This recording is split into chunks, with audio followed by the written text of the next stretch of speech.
Hello बच्चों। मैं उम्मीद करता हूँ कि आप सब अच्छे होंगे दोस्तों। तो बाबू लोग अभी पढ़ाई लिखाई एकदम ठीक ठाक चल रहा होगा, उम्मीद करते हैं, क्योंकि एग्जाम सामने आ रहा है ना। तो भैया आज हम लोग इस वीडियो लेक्चर में बात करने वाले हैं क्लास 12 फिजिक्स चैप्टर नंबर 4 का लेक्चर नंबर 20 कर रहे हैं दोस्तों। और इस लेक्चर में हम लोगों ने पढ़ना है साइक्लोट्रॉन, यानी साइक्लोट्रॉन का पूरा डिस्कशन भैया। बोर्ड एग्जाम में यहां से एक क्वेश्चन 5 नंबर का पूछा जाता है साइक्लोट्रॉन में, और साइक्लोट्रॉन बहुत ही इंपॉर्टेंट होता है। और ये वीडियो केवल बोर्ड एग्जाम वाले बच्चों के लिए नहीं है, ये वीडियो जेई नीट वाले बच्चों के लिए भी इंपॉर्टेंट है। तो मेरे प्यारे बच्चों, वीडियो को पूरा अंत तक देखिए, मजा आ जाएगा। आज तक आपने साइक्लोट्रॉन ऐसा नहीं पढ़ा होगा। जो मजा आने वाला है, आप अपने आप कहोगे कि हाँ सर मजा आ गया। तो भैया एकदम घबराना नहीं है, चलिए शुरू करते हैं बहुत जल्दी। लेकिन भाई लोग एक बार फिर से याद दिला देते हैं, एग्जाम बहुत सामने है, पढ़ाई में लग जाइए जितना हो सके। तो चलो दोस्तों, आज हम लोग शुरू करने वाले हैं क्या, साइक्लोट्रॉन। चलिए देख लेते हैं भैया लोग। साइक्लो हाँ साइक्लोट्रॉन, इंग्लिश में भी अगर आप बात करो तो इसको साइक्लोट्रॉन ही बोलते हैं, साइक्लोट्रॉन। आइए पहले डिफिनेशन को समझ लेते हैं और थोड़ा यूज समझ लेते हैं, उसके बाद इसके बनावट कार्यविधि को समझेंगे, है ना। तो प्यारे बच्चों, अभी सबसे पहले साइक्लोट्रॉन की बात हो रही है। साइक्लोट्रॉन क्या होता है? तो भाई साइक्लोट्रॉन एक मशीन है और कुछ नहीं। साइक्लोट्रॉन क्या है? एक मशीन है जो आवेशित कणों को क्या करता है, त्वरित करता है, उसकी वेलोसिटी यानी स्पीड को चेंज करता है। स्पीड अगर मान लीजिए स्पीड हल्का है, तो ये साइक्लोट्रॉन क्या करता है, उस स्पीड को बहुत ज्यादा स्पीड दे देता है, जिसके बाद हम उसको निकाल लेते हैं और बहुत सारे एक्सपेरिमेंट करते हैं उससे। जैसे कैंसर के उपचार में हम लोग उसका उपयोग करते हैं। उसके बाद आपका नाभिकीय अभिक्रिया में हम लोग करते हैं, नाभिकीय अभिक्रिया का अध्ययन करने के लिए। फिर रेडियोधर्मी क्षय शुरू करने के लिए हम लोग इसका उपयोग करते हैं। उसके बाद ठोस में आयन को डालने के लिए इसका उपयोग करते हैं, क्योंकि इसकी स्पीड जो होता है भैया बहुत ज्यादा स्पीड होता है। ठीक है, तो चलिए सबसे पहले हम लोग साइक्लोट्रॉन को डिफाइन कर लेते हैं, उसके बाद आगे समझेंगे। तो प्यारे बच्चों, साइक्लोट्रॉन होता क्या है, लिखेंगे साइक्लोट्रॉन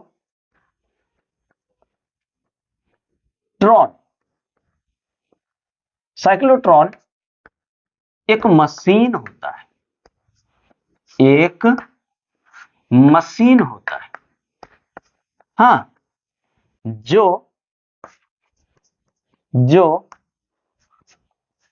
आवेशित आवेशित कणों को उच्च ऊर्जा, क्या, उच्च ऊर्जा देकर, हाँ, उच्च ऊर्जा देकर त्वरित करते हैं, त्वरित करती है। ठीक है बाबू, अभी बनावट को समझेंगे, एकदम याद करा देंगे भैया। सबको लगता है साइक्लोट्रॉन बहुत बड़ा हार्ड चीज है, कुछ नहीं है, एक ही वीडियो में याद करा देंगे। ठीक है, लेकिन इससे पहले यूज अपन बता देते हैं। इससे पहले क्या उपयोग बता देंगे, तो क्या होगा, साइक्लोट्रॉन को समझने में आसानी होगी कि साइक्लोट्रॉन का कहाँ, कि साइक्लोट्रॉन जो पढ़ रहे हैं भाई, इसका यूज कहाँ होता है। इस चीज को पहले समझाने की कोशिश कर रहे हैं। एक सेकंड दोस्तों, क्योंकि ये दिख रहा है अच्छा या नहीं दिख रहा है, ये थोड़ा सा चेक कर लेते हैं, है ना। हाँ, दिखने में तो ठीक ही दिख रहा है, रुकिए। दिखने को तो भाई ठीक ही ठाके दिख रहा है, न ज्यादा सादा दिख रहा है जी। नहीं, ये उम्मीद है कि अच्छा ही दिख रहा होगा, चलो बढ़िया ही दिख रहा है। चलिए डिफिनेशन हो गया, तो पहले आप उपयोग को समझ लो, कि उपयोग समझने के बाद आपको पता चल जाएगा कि हम लोग साइक्लोट्रॉन का उपयोग, साइक्लोट्रॉन होता क्या है, वो तो क्लियर हो गया कि एक मशीन है। ये धनावेशित कणों को या फिर आवेशित कणों को त्वरित करता है, स्पीड देता है उसको। तो इसका उपयोग सबसे पहले, पहला नंबर, हाँ, ठोस में ठोस में आयन डालने के लिए करते हैं, डालने के लिए। ठीक है, डालने के लिए इसका उपयोग करते हैं। दूसरा का काजी, यहां लिखते हैं, जगह बचेगा वैसे। हाँ, दूसरा क्या भैया, दूसरा रेडियो धर्मी, रेडियो धर्मी क्षय शुरू करने के लिए, शुरू करने के लिए, ठीक है। दूसरा के बाद तीसरा, किसमें हम लोग इसका उपयोग करते हैं सर, नाभिकीय अभिक्रिया, नाभिकीय अभिक्रिया, अभिक्रिया का अध्ययन, अध्ययन के लिए, ठीक है। नाभिकीय अभिक्रिया के अध्ययन के लिए इसका उपयोग करते हैं। और किस चीज के लिए करते हैं सर जी, बता रहे भाई, टेंशन नहीं है ना। कैंसर, कैंसर के उपचार, उपचार मतलब ठीक करने के लिए, या ठीक है, उपचार के लिए। और कुछ क्या, हाँ देख लो। और सबसे इंपॉर्टेंट बात जो है, ये क्या करता है, लिखेंगे प्रोटॉन, प्रोटॉन, ड्यूट्रॉन, हाँ ड्यूट्रॉन, अल्फा कण, ठीक है, आयंस, आयंस आदि को त्वरित करने के लिए, दिख तो जाना चाहिए, ठीक है। ये हम लोगों को मतलब साइक्लोट्रॉन का यूज हम लोग इन सब चीजों में करते हैं। भैया बनावट की अगर बात करूं, बनावट सबसे इंपॉर्टेंट चीज की बात हो रही है, बनावट की। देखिए साइक्लोट्रॉन के बारे में सबसे पहले लॉरेंज, जो लॉरेंज फॉर्स इससे पहले वाला मतलब लेक्चर में हम लोगों ने पढ़ा, वही साइंटिस्ट, उसी साइंटिस्ट ने सोचा कि भाई इन सब चीजों का एक्सपेरिमेंट करने के लिए हम लोगों के पास बहुत ही स्पीड, बहुत ही तेज गति से चलने वाला चार्ज चाहिए, चार्ज पार्टिकल चाहिए, आवेशित कण चाहिए। ये चीज हम लोगों को कहां से मिले? तो भैया इसने सोचा कि काम करते हैं कि इन आवेशों को सॉरी, हाँ मतलब आवेशों को बहुत ज्यादा स्पीड देना चाहेंगे, तो उसके लिए कोई मशीन तो बनाना होगा। उसके बाद उन लोगों के दिमाग में सूझा कि भैया एक काम करो, ये मशीन बना दो, ठीक है, साइक्लोट्रॉन बना दो। पर बनाओगे भाई तो बनाओगे कैसे? तो इन्होंने पहले क्या सोचा कि एक काम करते हैं, हम लोग दो प्लेट लेते हैं। क्या दो प्लेट लेते हैं? एक प्लस चार्ज का प्लेट लेते हैं, मतलब धनावेशित का वाला प्लेट लेते हैं, और दूसरा ऋणावेशित का प्लेट लेते हैं। हाँ ले तो लिया। तो इन्होंने देखा कि इलेक्ट्रिक फील्ड पॉजिटिव से नेगेटिव की और होता है, तो इसमें चलो यहां तो इलेक्ट्रिक फील्ड यानी विद्युत क्षेत्र उत्पन्न होगा। अब भैया विद्युत क्षेत्र में अगर आप चार्ज रखोगे तो ये प्लस चार्ज, यहां देखो प्लस क्यू आवेश रखोगे तो ये नेगेटिव, जिस डायरेक्शन में जो डायरेक्शन इलेक्ट्रिक फील्ड का है वही डायरेक्शन किसका होगा? चार्ज का।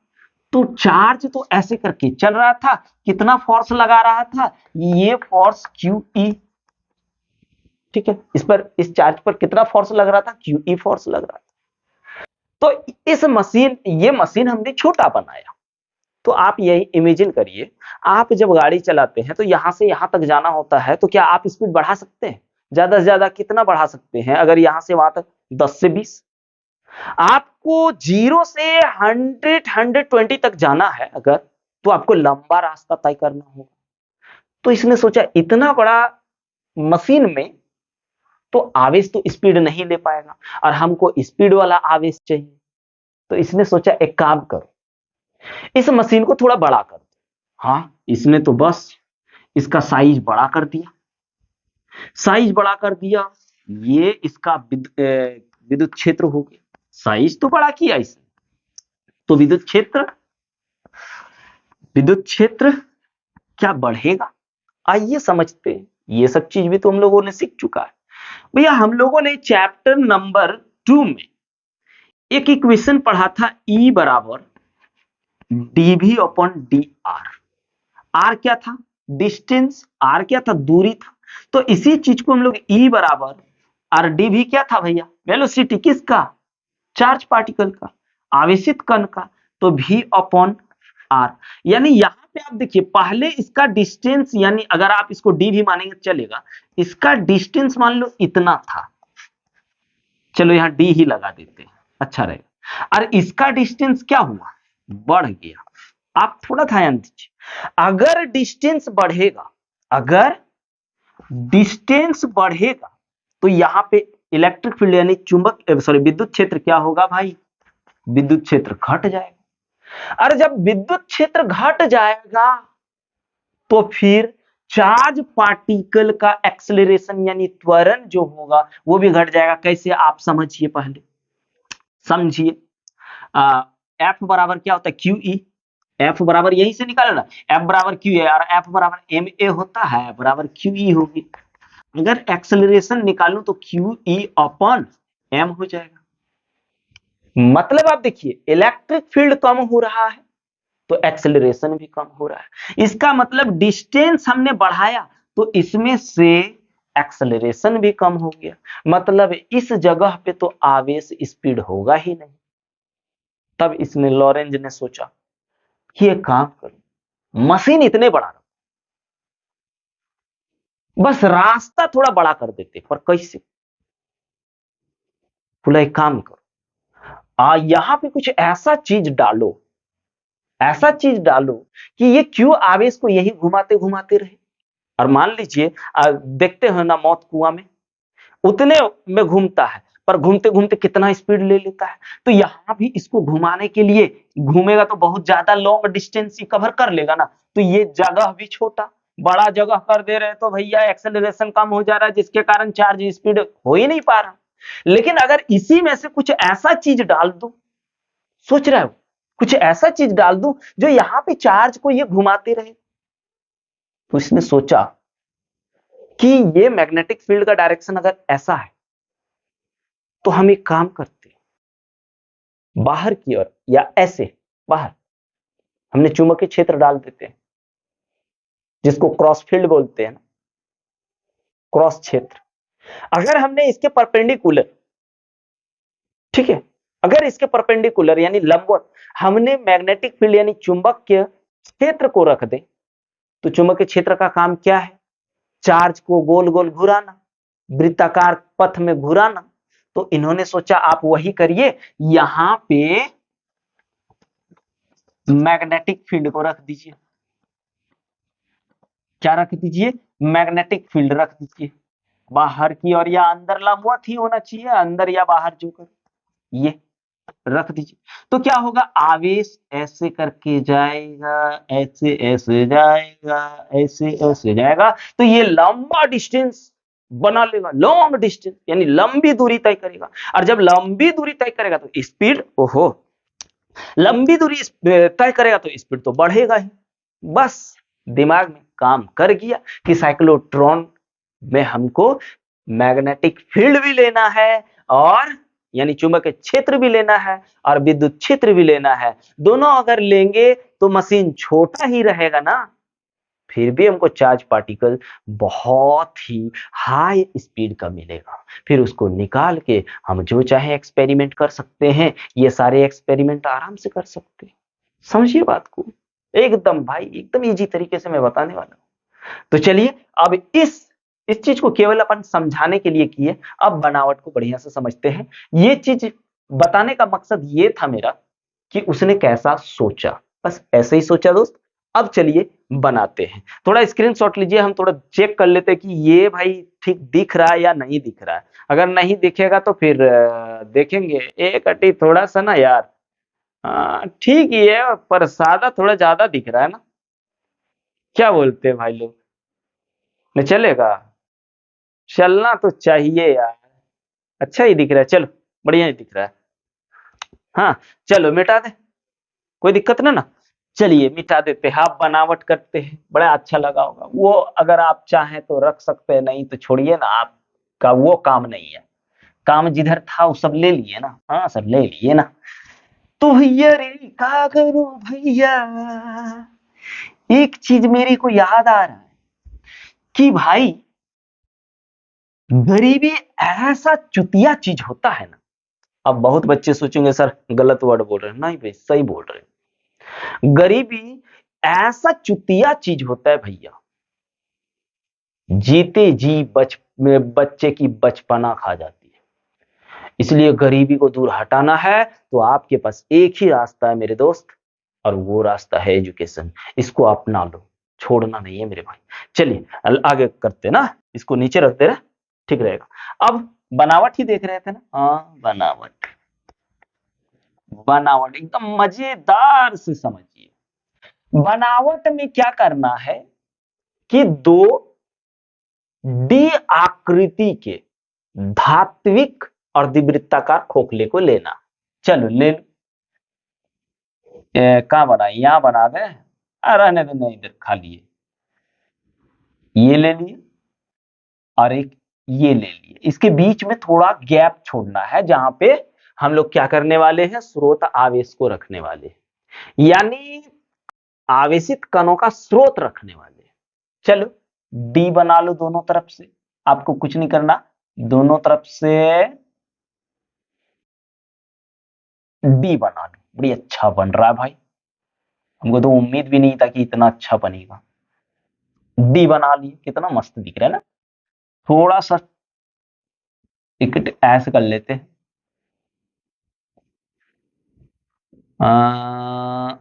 बड़ी अच्छा दिख रहा है भाई।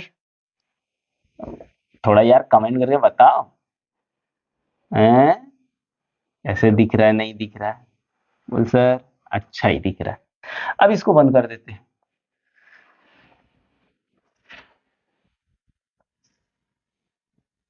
ठीक है। अब यहां पे इस जगह पे हमने एस लिया, स्रोत आवेश क्यू, ठीक है। अब हम लोग क्या करेंगे, देखिए साइक्लोट्रॉन जो होता है ना, ये इसके ऊपर चुंबक के दो ध्रुव होते हैं, ठीक है। इधर उत्तरी ध्रुव, इधर दक्षिणी ध्रुव, ठीक है भाई।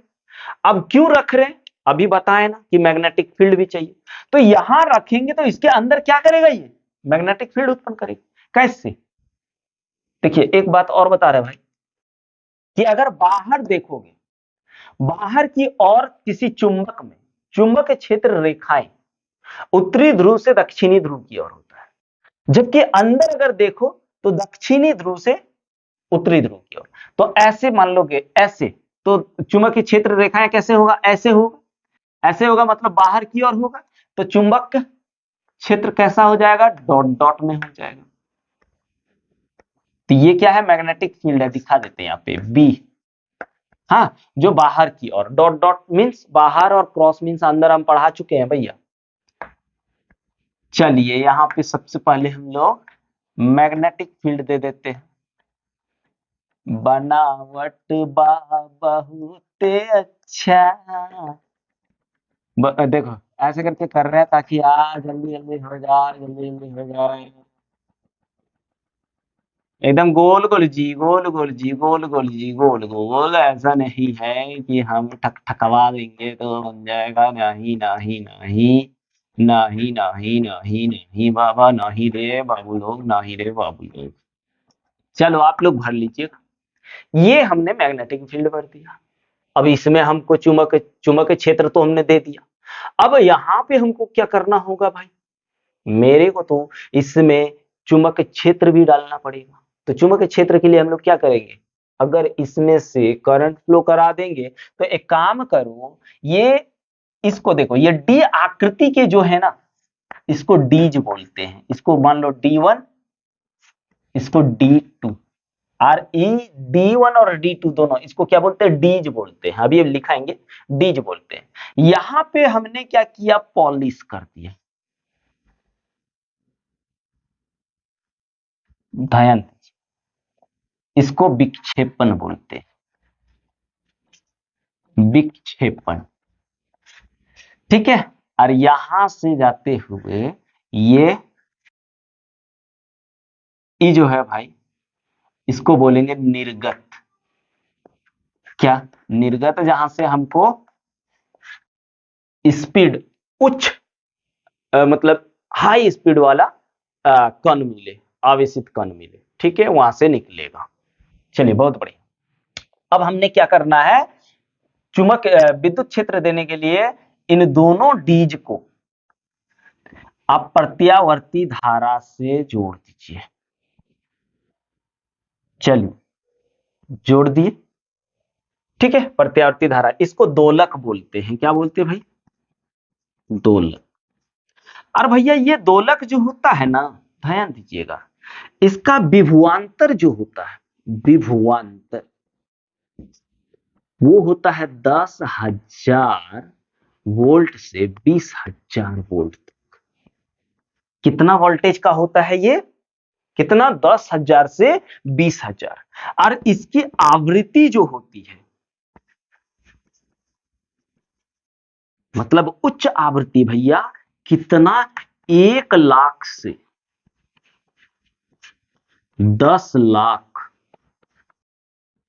हर्ट्ज तक, 10,00,000 हर्ट्ज तक इसकी फ्रीक्वेंसी होती है। आई? कोई दिक्कत नहीं है। चलो, अब हमने इलेक्ट्रिक फील्ड तो डाल दिया, पॉजिटिव, नेगेटिव, तो मैग्नेटिक फील्ड यहां पे दिखेगा कुछ इस तरह से जाते हुए। लेकिन इलेक्ट्रिक फील्ड डाल देने के बाद ये तो खोखला है, ध्यान दीजिए, ये तो खोखला है। अब खोखला है तो इसका मतलब यहां पे हम लोग पढ़ चुके हैं, याद करिए, फर्स्ट चैप्टर पहला चैप्टर याद करिए। क्या होगा? खोखले में ये इलेक्ट्रिक फील्ड यानी विद्युत क्षेत्र क्या होगा? जीरो होगा। विद्युत क्षेत्र इसके सरफेस में होगा, इधर तो होगा ही, इधर तो विद्युत क्षेत्र होगा ही, लेकिन भैया इसके अंदर विद्युत क्षेत्र नहीं होगा। इसके अंदर विद्युत क्षेत्र, क्योंकि ये खोखला है, विद्युत क्षेत्र फिर पृष्ठ में आ जाएगा, तो विद्युत क्षेत्र अंदर नहीं हो पाएगा।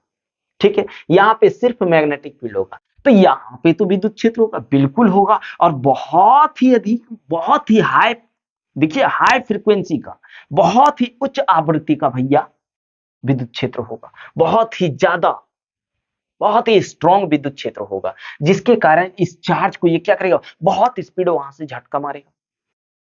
किधर? मान लीजिए प्लस से माइनस की ओर आवेश गुजरेगा, क्योंकि यहां धनावेशित कण लिए हो। अब एक बात थोड़ा सा ध्यान दे दीजिए, ये तो हम लोगों के हाथ में है ना, इसको हम चेंज कर सकते हैं। तो हम लोग क्या करेंगे? इस आवेश, अभी फिलहाल यही इसका ध्रुव अंतर रहेगा, पोलैरिटी जिसको बोलेंगे, यहां प्लस यहां माइनस।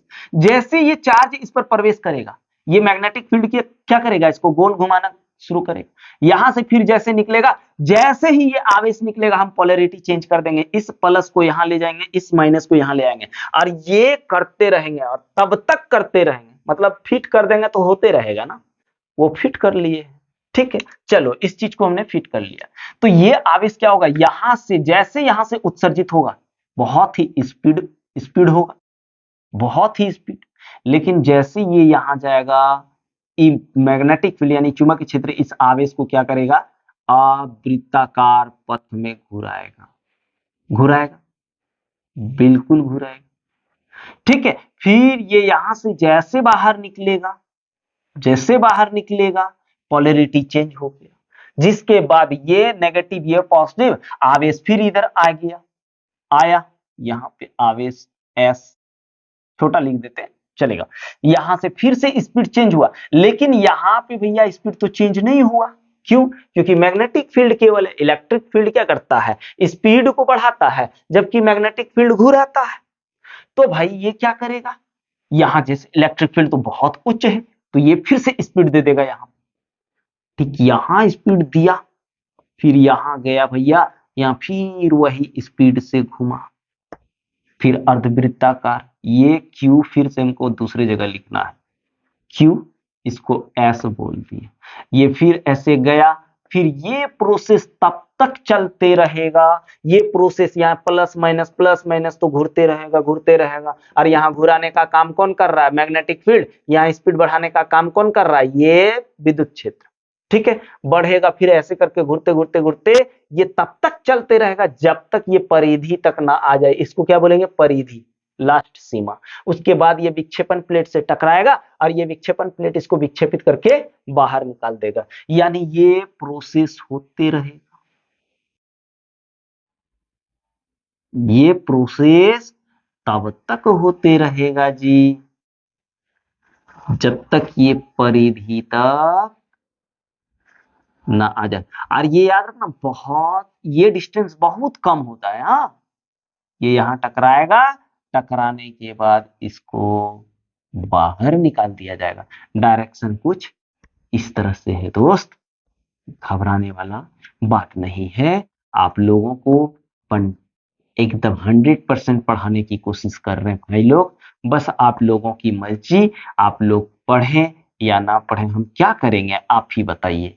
मेरा काम है भैया आप लोगों को जितना हो सके आसानी से नॉलेज दूं। यहां से निकाल लिया, तो ये हम लोगों का साइक्लोट्रॉन का बनावट हो गया। पर इस बनावट में क्या क्या लगा, आइए उसको लिख लेते हैं थोड़ा सा, ठीक है, बढ़िया रहेगा।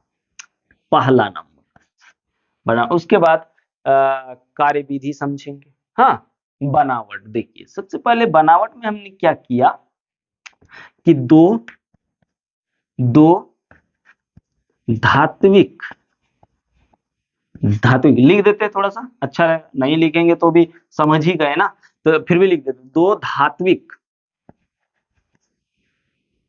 अर्ध वृत्ताकार, हाँ, अर्धवृत्ताकार डी आकृति, अर्धवृत्ताकार डी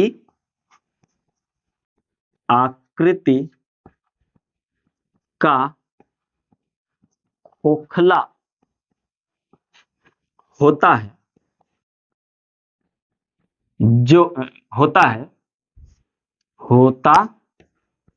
है जिसे जिसे डीज कहते हैं, डीज कहते हैं। ठीक है भैया, दूसरा देख लेते हैं, दोनों डीज के बीच कुछ अंतराल होता है, लिख लो, दोनों डीज के बीच कुछ अंतराल होता है, हाँ, जिनमें जिनमें क्या रखते हैं, आवेशित कण का स्रोत रखा जाता है, जिनमें धनावेशित कणों के स्रोत रखा जाता है। ठीक है, चलो दूसरा, तीसरा देख लेते हैं भाई लोग। इस डीज को उच्च आवृत्ति दोलक से जोड़ा जाता है। हाँ, दोनों डीज को उच्च आवृत्ति, हाँ, उच्च आवृत्ति दोलक से जोड़ा जाता है, जो अंतराल के बीच, हाँ, जो अंतराल के बीच उच्च विद्युत क्षेत्र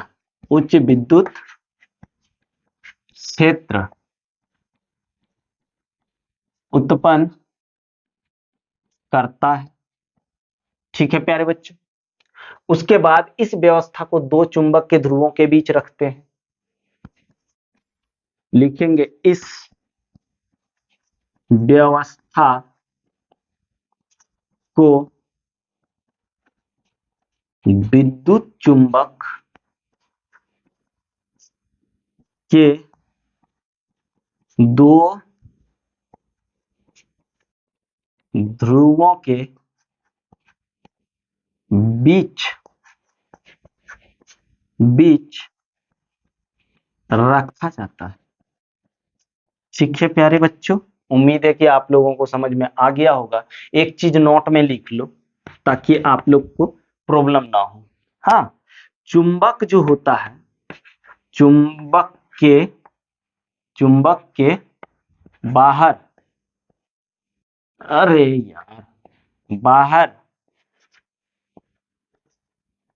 चुंबकीय क्षेत्र रेखाएं, हाँ, उत्तरी ध्रुव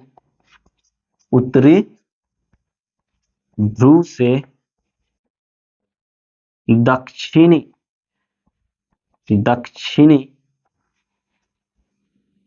ध्रुव की ओर होता है और होता है। इस चीज को याद रख लीजिएगा।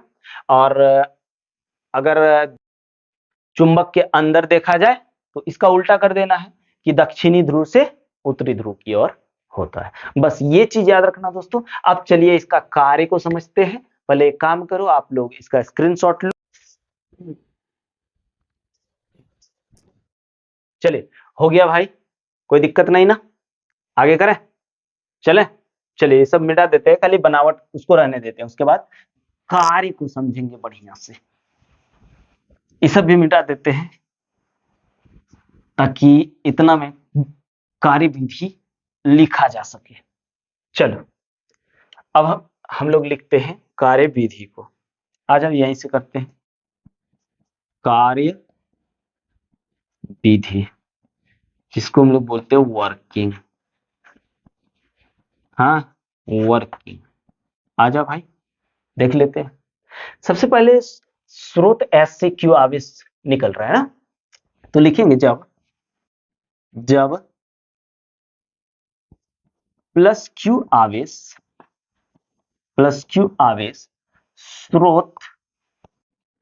स्रोत एस से उत्सर्जित होती है।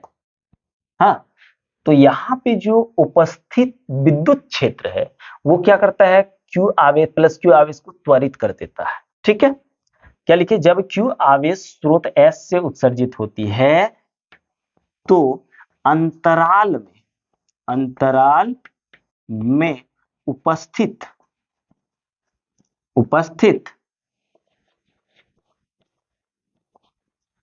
चुंबक लिख दे रहे, उपस्थित विद्युत क्षेत्र आवेश को D2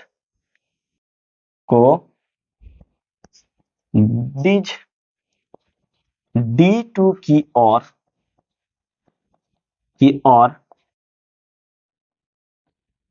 त्वरित कर देता है। ठीक है, D2 की ओर त्वरित कर देता है। अब D2 में प्रवेश करने के बाद क्या होता है, अर्धवृत्ताकार पथ में वो चक्कर लगाना शुरू कर देता है। तो लिखेंगे यहाँ पे D2 में प्रवेश करने के बाद, यहां लिखते हैं बाद, प्लस क्यू आवेश, हाँ, प्लस क्यू आवेश अर्धवृत्ताकार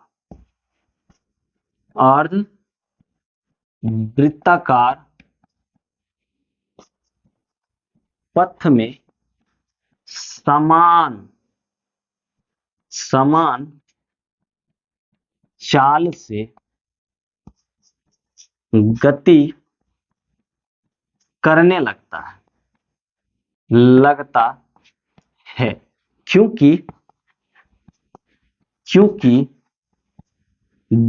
डीज के अंदर डीज D2 के अंदर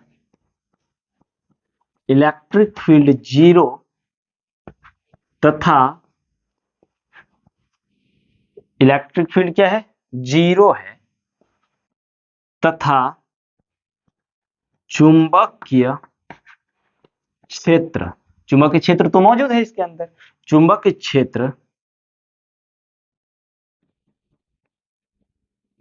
मौजूद है, जो क्या कर रहा है, आवेश को अर्धवृत्ताकार पथ में घुमा रहा है, जो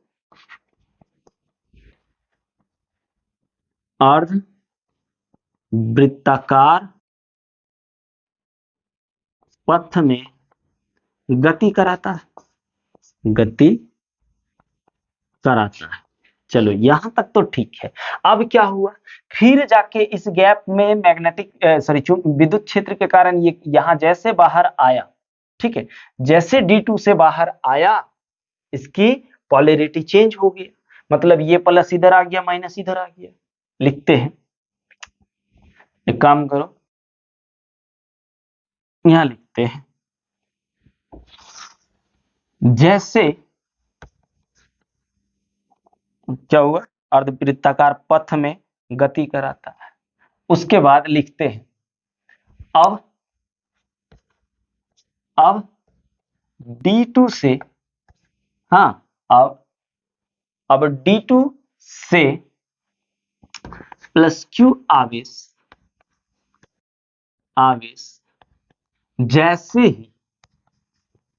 जैसे ही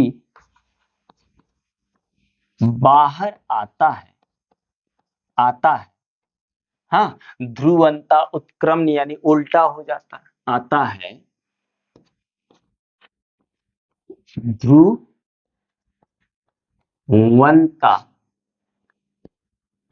उत्क्रमणीय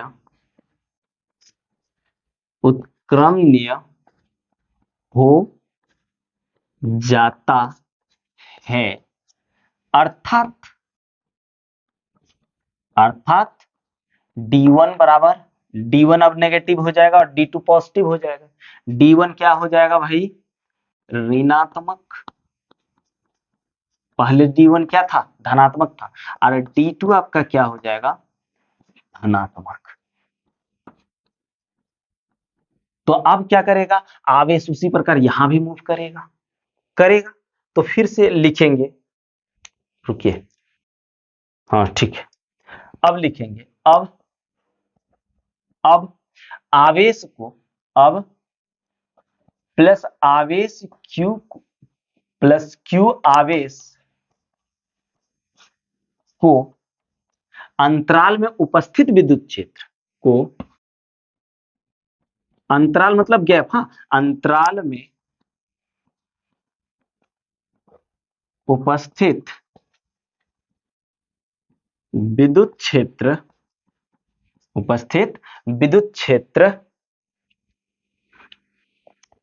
हाँ, विद्युत क्षेत्र डीज या D1 की और त्वरित कर देता है, हाँ, त्वरित कर देता है। उसके बाद अब D1 में भी क्या, D1 के अंदर क्या, इलेक्ट्रिक फील्ड 0, हाँ, कर देता है। उसके बाद लिखेंगे चूंकि इलेक्ट्रिक फील्ड 0 है, चूंकि D1 के अंदर इलेक्ट्रिक फील्ड यानी विद्युत क्षेत्र 0 तथा चुंबकीय जगह तो नहीं है भाई, एक काम करो ना, स्क्रीनशॉट लो ना, ले लिए, या फिर एक काम करते हैं, फिगर को ही मिटा देते हैं और यहाँ लिख देते हैं, ठीक रहेगा। लेकिन फिगर अगर मिटा दूं तो अभी बहुत सारा काम करना होगा ना, तो फिर फिगर तो नहीं मिटेगा, इसी को मिटाएंगे। चलिए इसको ले लीजिए तो फोटो, फट से लीजिए तो 1 2 3 ले लिए, मिटा देते इसको।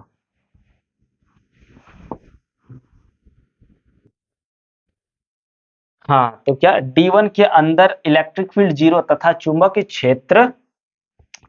क्षेत्र क्षेत्र मौजूद होने के कारण हाँ होने के कारण प्लस क्यू आवेश को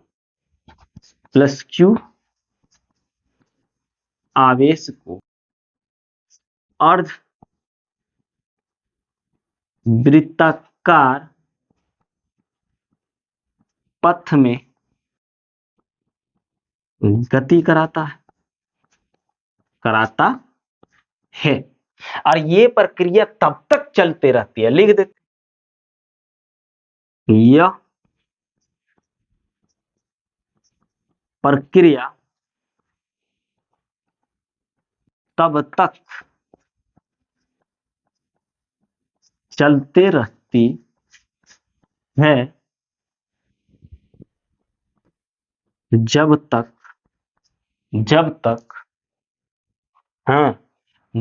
तक प्लस क्यू आवेश परिधि तक नहीं पहुंच जाती है। कहां तक? परिधि तक पहुंच जाती है। और लिखना पड़ेगा भाई थोड़ा सा। हो गया? मिटा दो इसको, मिटा देते हैं। चलो दोस्त लेते चलो। हाँ पहुंच जाती है परिधि के हाँ पास पहुंचकर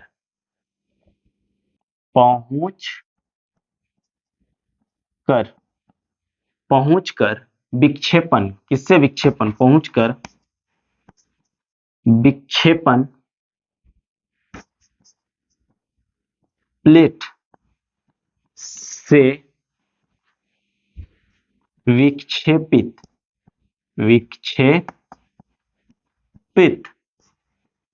कर दिया जाता है। बस निकल गया और बाहर हो जाता है।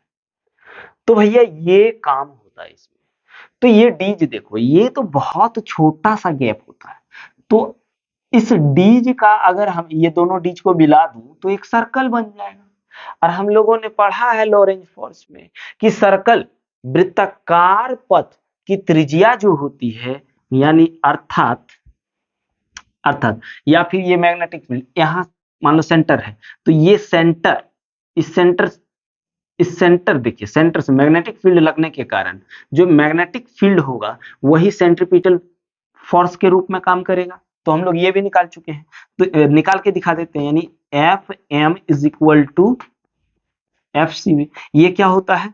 अगर 90 डिग्री में है ना इलेक्ट्रिक फील्ड, या फिर आप ये भी कह सकते हैं कि आवेश की गति की दिशा, हाँ, और मैग्नेटिक फील्ड की दिशा बाहर की ओर, और वो ऐसे करके जा रहा है, ऐसे।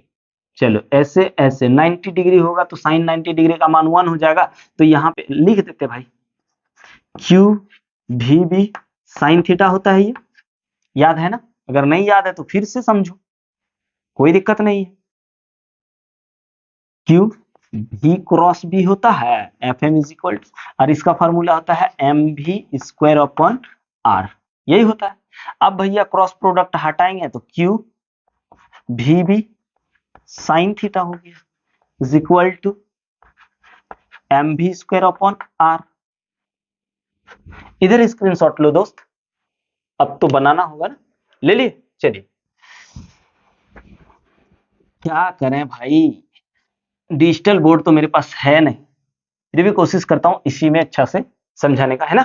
तो चलो साइन 90 डिग्री यानी थीटा अगर 90 डिग्री ले लो तो यहाँ क्या आ जाएगा? क्यू भी बी आ जाएगा, क्योंकि साइन 90 डिग्री का मान 1 होता है, ठीक है। और इधर है आपका एम भी स्क्वायर अपॉन आर। एक भी और एक भी कैंसिल, तो वहां बचा आर, इधर ले आए इधर, तो आर बराबर क्या आ गया, M B upon Q B. ये मिला हमको बराबर डीज की त्रिज्या, डीज की त्रिज्या। ठीक है प्यारे बच्चों, डीज की त्रिज्या तो यहां से निकल गया। अब हम लोग आवेश का अंतिम गति और कितना एनर्जी लेकर के निकल रहा है इस चीज को समझते हैं। आवेश की अंतिम गति, क्या आवेश की अंतिम गति को हम लोग निकालने की कोशिश करते हैं दोस्त। नहीं निकालेंगे तो कैसे चलेगा।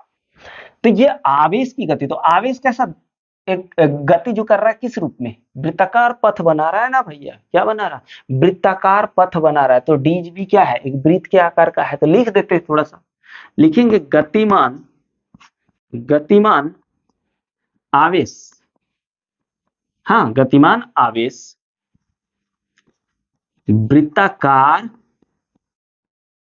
पथ में गति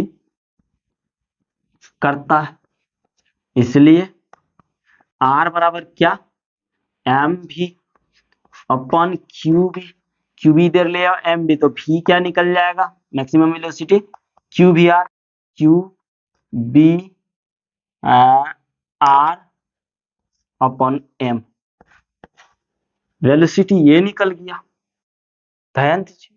ठीक है, वेलोसिटी तो निकल गई। अब उसके बाद हम लोग इसकी एनर्जी निकालेंगे। ये मिटा दूं, ले लो ना थोड़ा सा, 1 2 3 ले लिए, हाँ ले लिया। अब देख भाई, तुम बढ़िया से समझ दादा, टेंशन नहीं किए। अब दूसरा नंबर पे हम लोग इसकी गतिज ऊर्जा निकालते, किसका, आवेश की गतिज ऊर्जा, आवेश की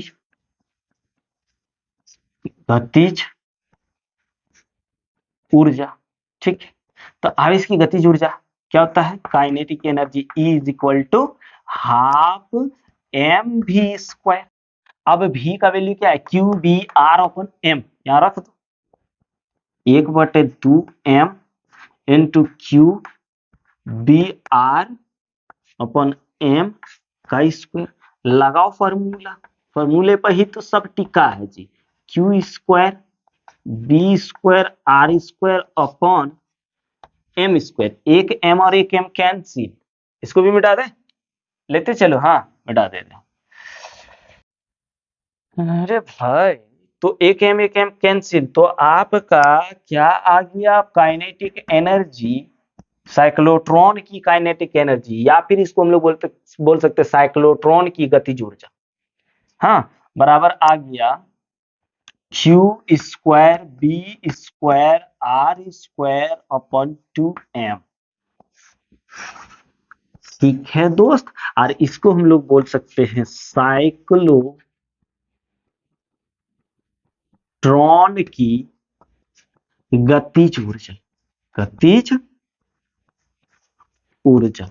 ठीक है प्यारे बच्चों, कोई दिक्कत है क्या, नहीं होना चाहिए। चलिए गतिज ऊर्जा आ गया। अब इस आवेश का एक चक्र लगाने में इसका आवर्तकाल निकाल लेते हैं, आवर्तकाल, आवर्तकाल। ठीक है, फॉर्मूला लगाइए, टाइम बराबर क्या होता है, दूरी बटे सॉरी, हाँ समय बराबर क्या होता है, दूरी बटे चाल। तो टी क्या निकल जाएगा, दूरी 2 पाई, हाँ 2 पाई एम अपन चाल, निकालने जाओगे तो आराम से निकल जाएगा ना, दूरी दूरी हो जाएगा 2 पाई बटे चाल, भी लगाना होगा। तो फॉर्मूला लगाने के बाद आपका, चलो निकालिए देते हैं, ठीक रहेगा, चलो मिटाओ उसको, मिटा दो उसको, ठीक रहेगा, निकाल देते हैं भैया। चलो, टी बराबर क्या होता है, दूरी बटे चाल। अब बोलो ना, टी दूरी, सर्कुलर मोशन, तो 2 पाई आर, ठीक है 2 पाई आर, उसके बाद चाल कितना निकाले थे, Q B R upon M, Q B R upon M, R R cancel, M ऊपर चल गया तो टाइम कितना निकला 2 pi M upon Q B.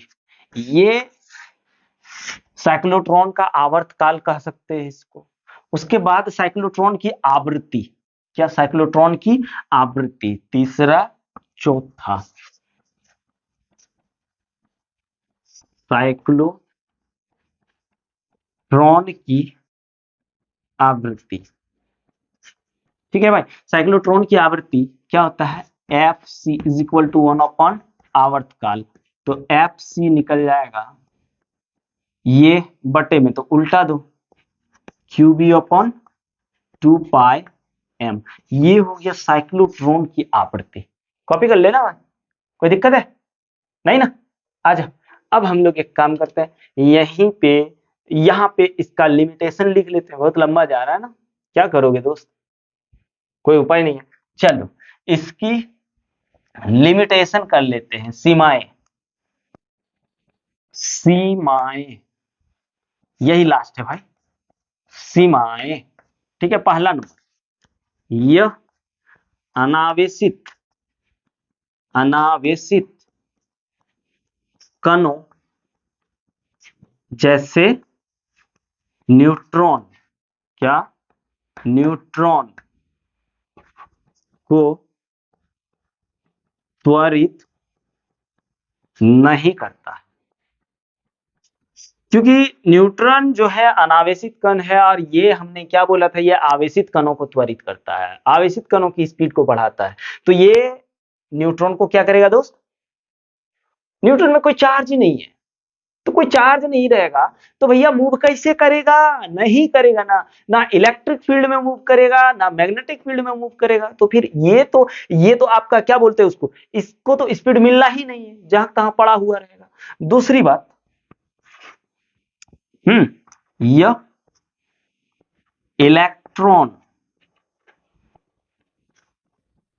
को त्वरित नहीं करता है, क्योंकि इलेक्ट्रॉन